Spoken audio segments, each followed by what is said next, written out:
श्री स्वामी समर्थ. स्वागत आहे तुमचं माझ्या शिवस्वामी या भक्ती चॅनलवर. तर श्रावणातील सोमवारी शिवलीलामृत पारायण करण्याचा विचार तुम्हीही करतात का? मग त्याची योग्य पद्धत कोणती आणि यांचे चमत्कारिक फायदे काय? शिवलीलामृत पारायण करताना काय करावं आणि काय करू नये याबद्दल तुम्हाला माहिती नसेल तर ही माहिती तुमच्यासाठीच आहे. चला तर मग शिवलीलामृत पारायण श्रावणातील सोमवारी कसं करावं जाणून घेऊया. शिवलीलामृत पारायण हा एक मराठीतील पवित्र ग्रंथ आहे जो श्रीधर स्वामी यांनी रचलाय. हा ग्रंथ भगवान शिवशंकरांच्या महिम्याचं वर्णन करतो आणि श्रावण महिन्यात विशेषतः श्रावण सोमवारी याचं पारायण करणं अत्यंत पुण्यदायी मानले जातं. श्रावण हा भगवान शिवशंकरांचा आवडता महिना आहे आणि या काळात शिवलीलामृताचं पारायण केल्याने भक्तांना शांती, समाधान आणि इच्छित फळ प्राप्त होते असं सांगितलं जातं. मग शिवलीलामृत पारायण करण्याची योग्य पद्धत काय? तर शिवलीलामृताचे पारायण दोन प्रमुख पद्धतीने करता येते. एक दिवसीय पारायण आणि सप्ताह पारायण. यापैकी सप्ताह पारायण श्रावणी सोमवारी विशेष प्रचलित आहे. एक दिवसीय पारायण कधी करावं, कसं करावं, तर कोणत्याही सोमवारी विशेषतः श्रावण सोमवारी एक दिवसीय पारायण केलं जाऊ शकतं. त्यासाठी सकाळी स्नान करून स्वच्छ वस्त्र परिधान करावे.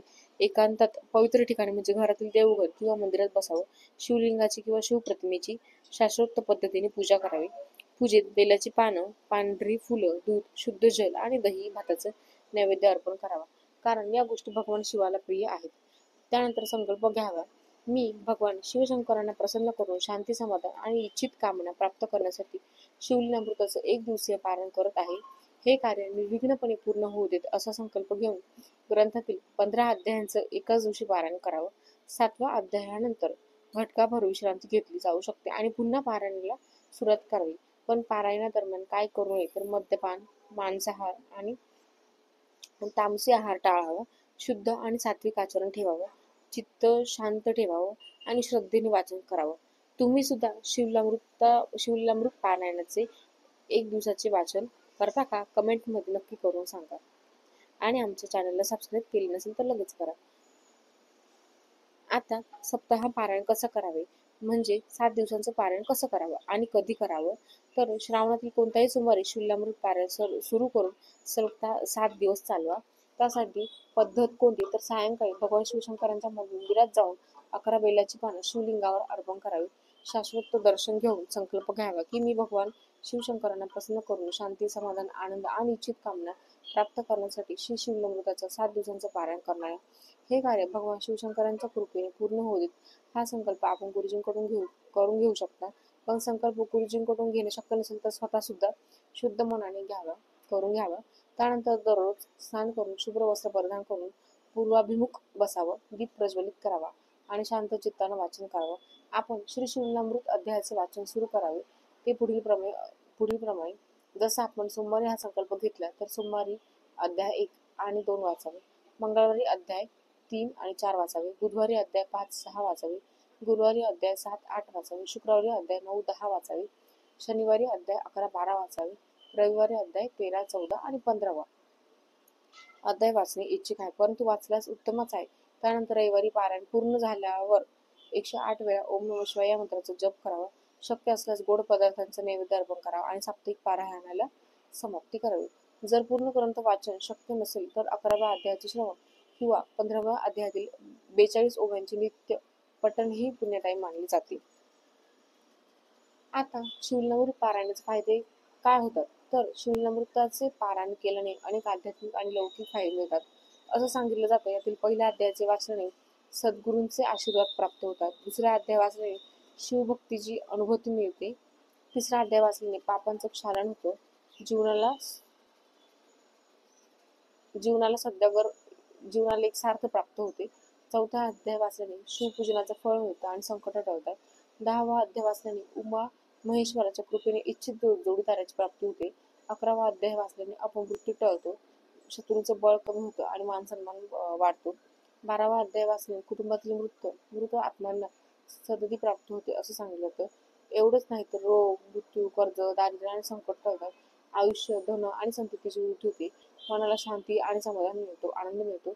इच्छित कामना पूर्ण होतात, जसं की संतती प्राप्ती, आजारातून मुक्ती, कर्जमुक्ती सुद्धा. यासारखे चमत्कारिक लाभ आपल्याला नक्कीच अनुभवायला मिळू शकतात असं सांगितलं जातं. शिवलीलामृताचा पाठ करताना श्रावण सोमवारी काय करावं, तर श्रावण सोमवारी उपवास ठेवावा. एक वेळ मीठ मुक्त अन्न किंवा फळांचे सेवन करावे. शिवलिंगाची आणि माता पार्वतीचीही पूजा करावी. बेलपत्र, पांढरी फूल, दूध आणि दहीभात अर्पण करावे. शिवलिंगाचे एक दिवसीय किंवा सप्ताह पारायणाला सुरुवात करावी आणि ओम नमः शिवाय या मंत्राचा 108 वेळा जप करावा. शुद्ध आणि साधेपणाचा आश्रम ठेवावा. सत्य बोलावं आणि कोणालाही दुखवू नये. शक्य असल्यास शिवमंदिरात जाऊन दर्शन घ्यावे. आता श्रावणात सोमवारी काय करू नये तर अशुद्ध आहार घेणं टाळावं. तामसी पदार्थांचे सेवन करू नये. शिवलिंगावर केतकी किंवा लाल फूल, हळद, कुंकू, तुळस, नारळ किंवा तीळ अर्पण करू नये. शिवपूजेत शंख वाजवू नये किंवा शंखातून जल अर्पण करू नये. टाळ्या वाजवणं, गाल वाजवणं, केस किंवा नख कापणं आणि शरीराला ते लावूनही टाळावं. वाईट संगती टाळावी आणि मन शांत ठेवावं. खोटं बोलणं किंवा कोणालाही दुखावणारे वर्तन करू नये. शिवलिंगामृत पारायण सुरू करण्यापूर्वी संकल्प करणं आवश्यक आहे. जर गुरु उपलब्ध नसेल तर स्वतः शुद्ध मनाने संकल्प घ्यावेत. शक्य असल्यास गुरुजींच्या मार्गदर्शनाखाली पारायण करावं. पारायणादरम्यान थकवा जाणवल्यास थोडी विश्रांती घ्यावी, परंतु सातत्य राखावं. जर प्रवास किंवा नातेवाईकांचे निधन यासारख्या कारणामुळे हे पारायण खंडित झालं असेल तर शक्य तितक्या लवकर उर्वरित अध्याय वाचून पूर्ण करावे. तर श्रावणी सोमवारी शिवलिंगामृताचे पारायण हे भगवान शिवशंकरांची कृपा प्राप्त करण्याचा एक प्रभावी मार्ग आहे. त्यामुळे भक्तांना आध्यात्मिक किंवा लौकिक फायदे मिळतातच, पण चमत्कारही अनुभवायला मिळू शकतात. मात्र त्यासाठी पारायणादरम्यान सात्विकता, शुद्धता आणि श्रद्धा ठेवणे आवश्यक आहे. नियमांचं पालन करून आणि मन शांत ठेवून हे पारायण केल्यास इच्छित फळप्राप्ती आणि मनोकामना पूर्ण होण्यास नक्कीच मदत मिळू शकते, असे सांगितले जाते. जर तुम्हाला यावर आणखी माहिती हवी असेल तर कमेंटमध्ये सांगा. शिवाय तुम्ही सुद्धा श्रावणात शिवलिंगामृत पारायण करता का तेही कमेंट मध्ये करून सांगा आणि आपले अनुभव शेअर करायला विसरू नका. अशाच प्रकारे सणावार संबंधित प्रत्येक व्रतविकल्य असतील, उपासना असतील, पूजा विधी संबंधित आणखी काही माहिती तुम्हाला हवी असेल, त्याचबरोबर कोणत्या विषयावरचे व्हिडिओ तुम्हाला ऐकायला आवडतील हे सुद्धा कमेंट करून सांगा. अशाच प्रकारच्या माहितीपूर्ण व्हिडिओसाठी माझ्या चॅनलला नक्की सबस्क्राईब करा आणि बेल आयकॉनला क्लिक करायला विसरू नका. श्री स्वामी समर्थ.